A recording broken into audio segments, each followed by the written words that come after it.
I love IKEA. I mean, who doesn't? IKEA is basically the McDonald's of home furnishings.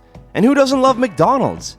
Not to mention that each visit to one of those thousands of IKEA stores offers the same promise that if you're able to finish your 17-mile maze crawl through the halls of consumer glory, you just might be rewarded with soft serve ice cream and Swedish meatballs at the end.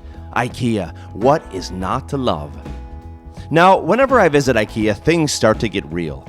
But as a tabletop gamer and terrain builder, when I walk through those heavenly yellow-blue gates, what I am most interested in is when things get fake.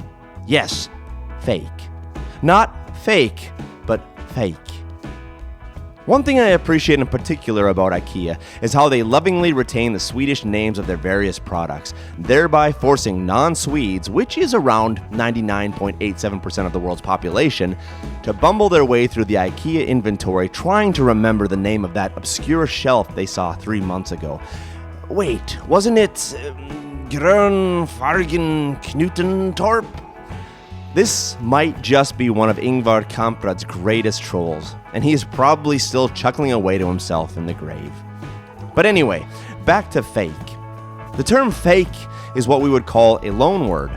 Swedish linguistics is great, perhaps a little lazy, but still great. I mean, why would we want to come up with an entirely new word for fake? That's just too much work. Look at the linguistic burdens facing the French. No, fake works just fine. And as much as Sweden pretends to hate America, Sweden actually really loves America. So fake it is. But we'll make it just a little more Swedish to pacify our patriotic language police. Fake. That will be perfect. IKEA's line of fake plants is fantastic for the tabletop gamer and terrain builder. Forget the herby-derby couch up in the showroom and head straight to the basement of the store. You know, the warehouse part that IKEA wants to pretend doesn't really exist. The part with the racks where you nearly have to pop a hernia just to load up, all by yourself, the 7th and final piece of that fantastic dresser set. But hey, IKEA effect. The more muscles you pull getting your furniture, the more you are going to love it in the end. Here, down in the deep, dark dungeon, you will find a fantastic sea of green. Fake, of course, but still fantastic. And after an hour of zombified meandering through faux kitchens and bedrooms, this is where the gamer in me comes to life. There are so many variations of green plastic plants that can be used to construct incredible terrain setups on your tabletop. Your imagination and the corrugated metal ceiling of the dungeon is the limit, so go crazy. On my last visit, I knew that I would be playing a game of Star Wars miniatures on Dagobah, and so I was on the hunt for some tropical jungle foliage.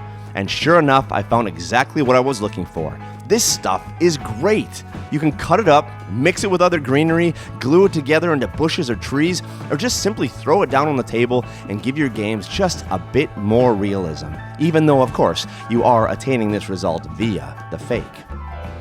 I love IKEA. But I love IKEA the way I love a rich chocolate cake.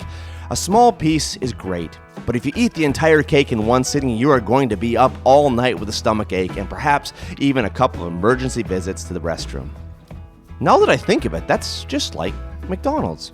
IKEA is, after all, the McDonald's of home furnishings. So I guess that makes sense.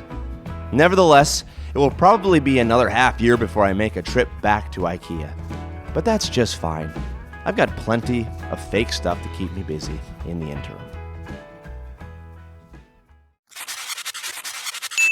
Ta-da!